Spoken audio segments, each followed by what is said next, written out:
Hazrat Maulana Jalaluddin Ahmed, Hazrat Maulana Jalaluddin Ahmed আগুন ধরে দিয়েছে।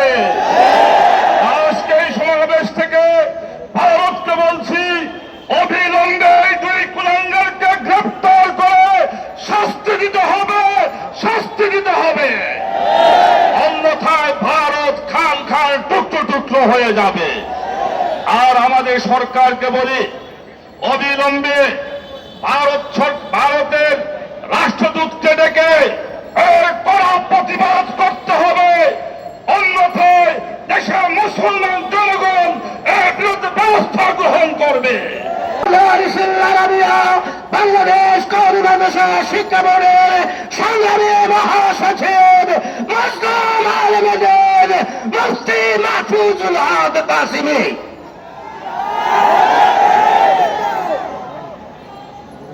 আলহামদুলিল্লাহ রাব্বিল আলামিন والصلاة والسلام على سيد المرسلين وعلى آله وأصحابه أجمعين أما بعد।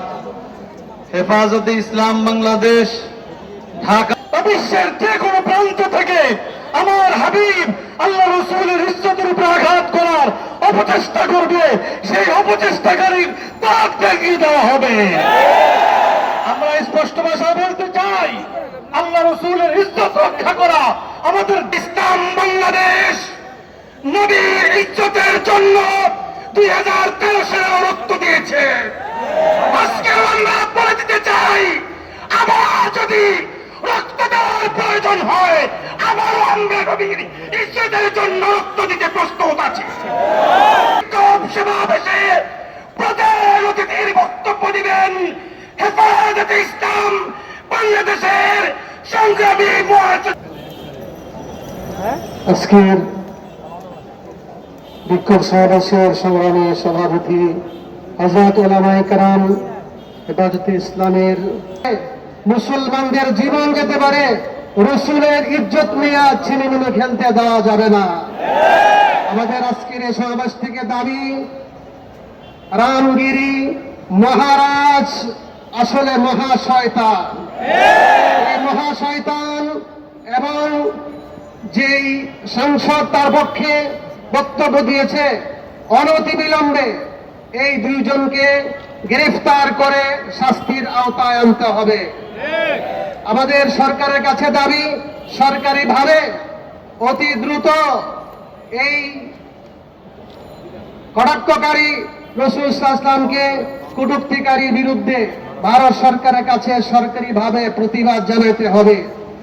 তাদের বিরুদ্ধে সর্বোচ্চ শাস্তি রেখে আইন পাস করতে হবে। সাথে সাথে বলতে চাই, শিক্ষা কমিশন শুধু বাদ দিলে হবে না। শিক্ষা প্রণয়ন কমিটিতে কোনো বিতর্কিত ব্যক্তি থাকতে পারবে না। বিশেষ করে মুনকিরে হাদিস, যে ব্যক্তি কোরআনকে অস্বীকার করে, কোরআনের একটি আয়াতকে অস্বীকার করে, অথবা রাসূলের একটি হাদিসকে অস্বীকার করে, সে মুরতাদ, কাফের। এই ধরনের মুরতাদকে শিক্ষা কমিশনে প্রণয়ন কমিটিতে থাকতে দেওয়া হবে না।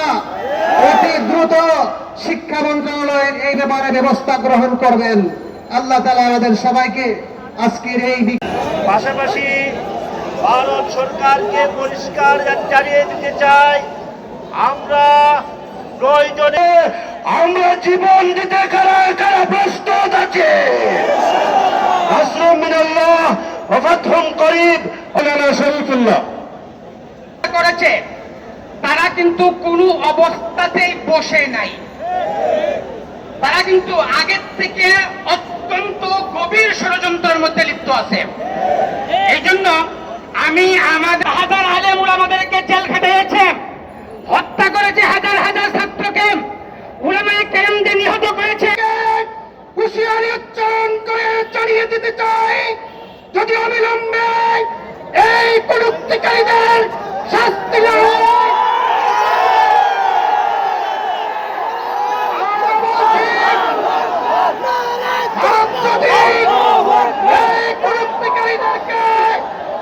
শাস্তি না দেয়, তাহলে ভারত কান কান হয়ে বেঁচে যাবে।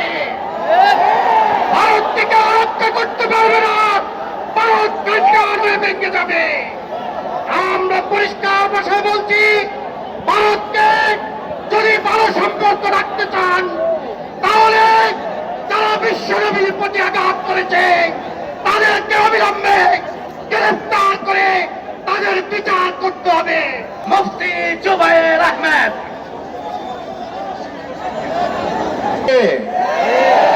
সে মাঝে মাঝেই এইরকম কিছু মানুষকে লেলিয়ে দেয় যারা ইসলাম এবং মুসলমানদেরকে খেপিয়ে তোলার চেষ্টা করে। প্রথমত মোদিকে থামতে হবে, মোদিকে থামাতে হবে। আমরা লক্ষ্য করেছি বিভিন্ন ইসলামী দেশের রাষ্ট্রদূত ভারতের রাষ্ট্রদূতকে ডেকে এনে তাকে সমাধান করেছে, কিন্তু আমাদের দেশে মোদির সহযোগিতায় বাংলাদেশের বিরুদ্ধে নয়, শুধু ইসলামের বিরুদ্ধে, নবীর বিরুদ্ধে গভীর ষড়যন্ত্রে লিপ্ত, ঠিক কিনা? ইজ্জতের অপমাননাকারী যে কুরআনগার রাসূলকে বেইজ্জতি করার চেষ্টা করেছে তাকে গ্রেফতার করতে হবে, গ্রেফতার করতে হবে। এই বিশ্বের মধ্যে সবচেয়ে বেশি নবীর বিরুদ্ধে ব্যঙ্গাত্মক বক্তব্য দেয় ফ্রান্স, আর এরপরে অবস্থান আমাদের পার্শ্ববর্তী রাষ্ট্র, আমাদের শত্রু এই ভারত এই নবীর বিরুদ্ধে ব্যঙ্গাত্মক বক্তব্যের জন্য এখন বর্তমানে 1 নম্বরে আছে। আমরা সতর্ক করে দিতে চাই, ও ভারত সাবধান হয়ে যাও, হয়তো এই দুইজনকে অ্যারেস্ট করো, নতুবা আমাদের বাংলাদেশের তাওহীদি জনতা ভারতের দূতাবাস বাংলাদেশ থেকে বিদায় করে দিতে বাধ্য হবে, বাধ্য হবে। আমাদেরকে সজাগ থাকতে হবে। হযরত মাওলানা মতিউর রহমান গাজীপুরী চায় না। সংগ্রামী তৌহিদি জনতা সেই রঙ্গিলা রসুলের মতন বাংলাদেশ সহ সারা পৃথিবীতে ফখরুল ইসলাম। বাংলাদেশে মোদির এক দোসর ছিল, বঙ্গবন্ধুর কন্যা শেখ হাসিনা। সে বাংলাদেশে তার বাবা এবং তার কটূক্তিকারীদের বিচার করত, মগর নবীর কটূক্তিকারীদেরকে পাহারা দিয়ে দিয়ে তাদের সংরক্ষণের চেষ্টা করত, আর নবী প্রেমিকদেরকে ধরে ধরে জেলখানায় ঢুকিয়ে শাস্তি দিত। তার ভাগে ছুটে নাই, চলবে না। মুসলমানরা এবং দুর্বার আন্দোলন করে তুলবে, তুমিও ভারত থেকে পালানোর জায়গা খুঁজে পাবে না, পাবে না, পাবে না ইনশাআল্লাহ। ইসলামকে ভালোবাসেন, যারা নবীকে ভালোবাসে না তারা নবীর দুশমন, তারা নবীর উম্মত হতে পারে না। সাম্প্রতিক কালে ভারতে প্রভৃতি কর্তৃক রাসূলুল্লাহ সাল্লাল্লাহু আলাইহি সাল্লামের বিরুদ্ধে যে কুটচারণা করেছে, ভারত সরকার যদি আদালতের মুখোমুখি না করে, বিচারের আওতায় না দাঁড়ায়, তাহলে ভারতের 7 সিস্টার সহ গোটা ভারতকে টুকরা টুকরা করে দেওয়া হবে ইনশাআল্লাহ। আবার ৭৫, আবার ৫ তারিখে অনেকে মনে করেন শেখ হাসিনার দোষ, শেখ মুজিবের কি দোষ? আপনারা ইতিহাস জানেন না, জাসদকে জিজ্ঞাসা করেন। শেখ মুজিব বাংলাদেশের ২৫,০০০ মানুষকে হত্যা করেছে, এই জন্য তার লাশকে ধ্বংস করা হয়েছে। শেখ হাসিনার থেকে বেশি দুর্নীতি করেছে বঙ্গবন্ধু, এ ভারতের ১ নম্বর দালাল। ২ নম্বর হাসিনা। এখন ভারতের মাথা খারাপ হয়ে গেছে। আমরা বাঘের জাতি, আমরা শুয়ে আছি না ঘুমে আছি, আমাদের মাথায় তারা ডিল মারে, পরীক্ষা পেতে চায় করেছি। আবার এই ভারতকে আমরা মুসলমানরা শাসন করবো। বাংলাদেশ দখল করার চিন্তা ভাবনা করিও না, আমরা দিল্লি দখল করবো, দিল্লি শাসন করবো। ইনশাআল্লাহ জিহাদের জন্য, মুজাহিদদের জন্য আপনারা তৈরি আছেন? আমাদেরকে বিশ্ব শাসন করার জন্য, বিশেষভাবে ভারতকে দখল করার জন্য আমাদের এলাকা কবুল করেন সবাই। মোদিজি আপনার দুটি সামলান, মোদি আপনি দুটি সামলান, আপনার দুটি আর আপনার গায়ে থাকছে না। গতকালকে দিল্লি, গুজরাট সহ আপনার বিরুদ্ধে যে জনস্রোত আমরা লক্ষ্য করেছি, সেখানে তৈরি করে, গণপুত্তন তৈরি করে সরকারকে আর ক্ষমতায় দেখতে চায় না। ভারতের মোদি মুসলমানদের শত্রু, ইসলামের শত্রু। সুতরাং মোদিকে অতি তাড়াতাড়ি ক্ষমতা থেকে বিশাল জনসমুদ্রের বিক্ষোভ সমাবেশের সংগ্রামী সভাপতি হেফাজুল ইসলাম ঢাকা মহানগর শাখার সংগ্রামী সাধারণ সম্পাদক আল্লামা মামুনুল হক। আল্লাহুল আজিম হেফাজতে ইসলাম বাংলাদেশ ঢাকা মহানগর কর্তৃক আয়োজিত নবীজিকে কটূক্তির বিরুদ্ধে প্রতিবাদের আয়োজিত আজকের এই বিক্ষোভ সমাবেশ মিছিল পূর্ববর্তী সমাবেশে উপস্থিত সংগ্রামী হেফাজতের মহাসচিব, কেন্দ্রীয় নেতৃবৃন্দ, সমবেত নবীপ্রেমিক বিক্ষুব্ধ তাওহীদি জনতা, আমাদের মহাসচিব সাহেব, অন্যান্য কেন্দ্রীয় নেতৃবৃন্দ আমাদের মূল বক্তব্য দিয়েছেন। স্পষ্ট ভাষায় কয়েকটি কথা আমরা জানিয়ে দিচ্ছি। রামগিরি মহারাজ, নীতিশ নারায়ণ সহ যারা আল্লাহ নবীর বিরুদ্ধে কটূক্তি করেছে এবং তাদের সমর্থন জুগিয়েছে, তাদের বিরুদ্ধে ভারত সরকার যদি কোনো পদক্ষেপ গ্রহণ না করে, আমাদের বাংলাদেশ সরকারের প্রতি আমাদের সুস্পষ্ট দাবি থাকবে ভারতীয় রাষ্ট্রদূতকে তলব করে তাকে স্পষ্ট প্রতিবাদ জানাতে, এরপরেও যদি কাজ না হয় প্রয়োজনে রাষ্ট্রদূতকে বহিষ্কার করতে, তারপরেও যদি কাজ না হয় প্রয়োজনে ভারতের সঙ্গে আমাদের কূটনৈতিক সম্পর্ক ছিন্ন করার আমরা আহ্বান জানাবো। আমাদের দ্বিতীয় স্পষ্ট বক্তব্য হলো, আমাদের দেশে মাঝে মাঝে আল্লাহ নবীর বিরুদ্ধে কটূক্তিকারী কিছু মুরতাদের আবির্ভাব ঘটে। আমরা স্পষ্ট ভাষায় আমাদের অবস্থান ব্যক্ত করছি, বিষয়ে ছাড় দিতে আপোষ করতে প্রস্তুত নাই। আমাদের অব্যাহত দাবি, আল্লামা আহমদ শফির দাবি, আল্লামা জুনায়েদ বাবু নগরীর দাবি, আল্লামা মুহিবুল্লাহ বাবু নগরীর দাবি হলো নবীজির বিরুদ্ধে কটূক্তিকারীদের জন্য সর্বোচ্চ শাস্তির আইন, মৃত্যুদণ্ডের বিধান চাই। স্পষ্ট ভাষায় আমাদের মহাসচিব সাহেব যে কথা বলেছেন আমি আবারও স্মরণ করিয়ে দিতে চাই। বর্তমান সরকারকে আমরা সহযোগিতা করছি, আগামী দিনেও সহযোগিতা করতে প্রস্তুত, কিন্তু ইসলামের বিরুদ্ধে, আল্লাহ নবীর ইজ্জতের বিরুদ্ধে যদি সরকার বুঝে বা না বুঝে কোনো পদক্ষেপ নেয় আমরা সতর্ক করব। সতর্কের পর যদি তারা সতর্ক না হয় আমরা আমাদের কঠোর পদক্ষেপ নিতে বাধ্য হব। আল্লাহ নবীর হাদিসকে অস্বীকার করা এটা নবীজিকে অবমাননার নামান্তর। কাজে শিক্ষা সিলেবাস প্রণয়ন কমিটিতে আল্লাহ নবীর হাদিসকে অস্বীকারী দুষ্কৃতিকারীকে ইসলামী স্কলার হিসেবে দেখিয়ে জনগণকে ধোঁকাবাজি, ভাওতাবাজি করার যে তৎপরতা শিক্ষা মন্ত্রণালয় থেকে করা হচ্ছে আমরা তার তীব্র নিন্দা জানাই। এরপরে যদি সেই বিতর্কিত ব্যক্তিকে সেখান থেকে বাদ না দেওয়া হয় হেফাজতে ইসলাম কঠোর কর্মসূচি গ্রহণ করতে বাধ্য হবে। সংগ্রামী সাথী ও বন্ধুগণ, আমরা এখন আজকের এই বিক্ষোভ সমাবেশ পরবর্তী মিছিলের কর্মসূচিতে অংশগ্রহণ করব। আমাদের কেন্দ্রীয় নেতৃবৃন্দ সামনে যাবে। নাহমাদুহু ওয়া নুসাল্লি আলা রাসূলিহিল কারীম। সংগ্রামী তাওহীদি জনতা এখান থেকে পালিয়েছে। এই দেশে যখন তারা থাকে তাদের খাসিয়ত হলো তারা যখন এই দেশে থাকে তখন তারা হয় চুরি করে না হয় ধর্ষণের সেঞ্চুরি করে। তখন এই দেশ থেকে ভারতে যে তারা আবার হয়ে যায়, ওখান থেকে হয় পানি সন্ত্রাস চালায় না হয় আবার ইমানের উপর আঘাত চালায়। অতএব মোদী সরকারের কাছে আমাদের অনুরোধ থাকবে, মেহরবানি করে আর এই মুসলমানদের ইমান নিয়ে খেলবেন না। তাকে যেই আওতায় আনেন না হয় মুসলমান একবার জেগে উঠলে আপনার অস্তিত্ব থাকবে না। আলহামদুলিল্লাহি রাব্বিল আলামিন, والصلاة والسلام على سيد المرسلين وعلى آله وأصحابه أجمعين أما بعد। হেফাজতে ইসলাম বাংলাদেশ ঢাকা বিশ্বের যে কোনো প্রান্ত থেকে আমার হাবিব আল্লাহ রাসূলের ইজ্জতের উপর আঘাত করার অপচেষ্টা করবে, সেই অপচেষ্টাকারীর দাঁত ভেঙে দেওয়া হবে।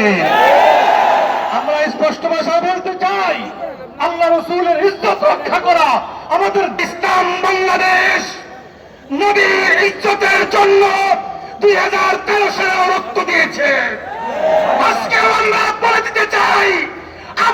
যদি রক্ত দেওয়ার প্রয়োজন হয়, আবারও আমরা নবীর ইজ্জতের জন্য রক্ত দিতে প্রস্তুত আছি। বিক্ষোভ সমাবেশে প্রধান অতিথির বক্তব্য দিবেন হেফাজতে ইসলাম বাংলাদেশের সংগ্রামী মহাসচিব। আজকের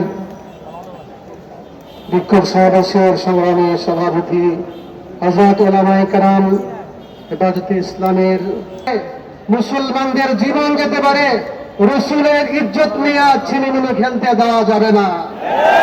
আমাদের আজকের এই সমাবেশ থেকে দাবি, রামগিরি মহারাজ আসলে মহাশয়তান।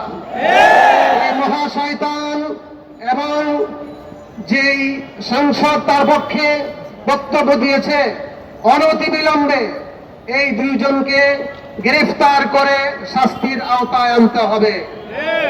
আমাদের সরকারের কাছে দাবি, সরকারিভাবে অতি দ্রুত এই কটাক্ষকারী রাসূল সাল্লাল্লাহু আলাইহি ওয়াসাল্লামকে কটূক্তিকারীর বিরুদ্ধে ভারত সরকারের কাছে সরকারিভাবে প্রতিবাদ জানাতে হবে। তাদের বিরুদ্ধে সর্বোচ্চ শাস্তি রেখে আইন পাস করতে হবে। সাথে সাথে বলতে চাই, শিক্ষা কমিশন শুধু বাদ দিলে হবে না। শিক্ষা প্রণয়ন কমিটিতে কোনো বিতর্কিত ব্যক্তি থাকতে পারবে না। বিশেষ করে মুনকিরে হাদিস, যে ব্যক্তি কোরআনকে অস্বীকার করে, কোরআনের একটি আয়াতকে অস্বীকার করে অথবা রাসূলের একটি হাদিসকে অস্বীকার করে, সে মুরতাদ, কাফের। এই ধরনের মুরতাদকে শিক্ষা কমিশনে প্রণয়ন কমিটিতে থাকতে দেওয়া হবে না। অতি দ্রুত শিক্ষা মন্ত্রণালয়ের এই ব্যাপারে ব্যবস্থা গ্রহণ করবেন।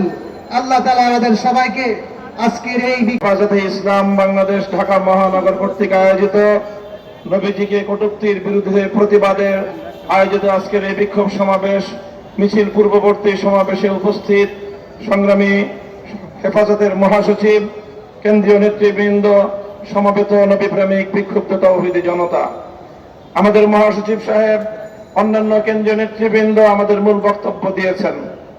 স্পষ্ট ভাষায় কয়েকটি কথা আমরা জানিয়ে দিচ্ছি। রামগিরি মহারাজ, নীতিশ নারায়ণ সহ যারা আল্লাহ নবীর বিরুদ্ধে কটূক্তি করেছে এবং তাদের সমর্থন জুগিয়েছে, তাদের বিরুদ্ধে ভারত সরকার যদি কোনো পদক্ষেপ গ্রহণ না করে, আমাদের বাংলাদেশ সরকারের প্রতি আমাদের সুস্পষ্ট দাবি থাকবে, ভারতীয় রাষ্ট্রদূতকে তলব করে তাকে স্পষ্ট প্রতিবাদ জানাতে, এরপরেও যদি কাজ না হয় প্রয়োজনে রাষ্ট্রদূতকে বহিষ্কার করতে, তারপরেও যদি কাজ না হয় প্রয়োজনে ভারতের সঙ্গে আমাদের কূটনৈতিক সম্পর্ক ছিন্ন করার আমরা আহ্বান জানাবো। আমাদের দ্বিতীয় স্পষ্ট বক্তব্য হলো, আমাদের দেশে মাঝে মাঝে আল্লাহ নবীর বিরুদ্ধে কটূক্তিকারী কিছু মুরতাদের আবির্ভাব ঘটে। আমরা স্পষ্ট ভাষায় আমাদের অবস্থান ব্যক্ত করছি, বিষয়ে ছাড় দিতে আপোষ করতে প্রস্তুত নাই। আমাদের অব্যাহত দাবি, আল্লামা আহমদ শফির দাবি, আল্লামা জুনায়েদ বাবু নগরীর দাবি, আল্লামা মুহিবুল্লাহ বাবু নগরীর দাবি হলো, নবীজির বিরুদ্ধে কটূক্তিকারীদের জন্য সর্বোচ্চ শাস্তির আইন, মৃত্যুদণ্ডের বিধান চাই। স্পষ্ট ভাষায় আমাদের মহাসচিব সাহেব যে কথা বলেছেন, আমি আবারও স্মরণ করিয়ে দিতে চাই। বর্তমান সরকারকে আমরা সহযোগিতা করছি, আগামী দিনেও সহযোগিতা করতে প্রস্তুত। কিন্তু ইসলামের বিরুদ্ধে, আল্লাহর নবীর ইজ্জতের বিরুদ্ধে যদি সরকার বুঝে বা না বুঝে কোনো পদক্ষেপ নেয়, আমরা সতর্ক করব। সতর্কের পর যদি তারা সতর্ক না হয়, আমরা আমাদের কঠোর পদক্ষেপ নিতে বাধ্য হব। আল্লাহর নবীর হাদিসকে অস্বীকার করা, এটা নবীজিকে অবমাননার নামান্তর। কাজে শিক্ষা প্রণয়ন, শিক্ষা সিলেবাস প্রণয়ন কমিটিতে আল্লাহর নবীর হাদিসকে অস্বীকারী দুষ্কৃতিকারীকে ইসলামী স্কলার হিসেবে দেখিয়ে জনগণকে ধোঁকাবাজি, ভাওতাবাজি করার যে তৎপরতা শিক্ষা মন্ত্রণালয় থেকে করা হচ্ছে, আমরা তার তীব্র নিন্দা জানাই। এরপরে যদি সেই বিতর্কিত ব্যক্তিকে সেখান থেকে বাদ না দেওয়া হয়, হেফাজতে ইসলাম কঠোর কর্মসূচি গ্রহণ করতে বাধ্য হবে। সংগ্রামী সাথী ও বন্ধুগণ, আমরা এখন আজকের এই বিক্ষোভ সমাবেশ পরবর্তী মিছিলের কর্মসূচিতে অংশগ্রহণ করব। আমাদের কেন্দ্রীয় নেতৃবৃন্দ সামনে যাবে।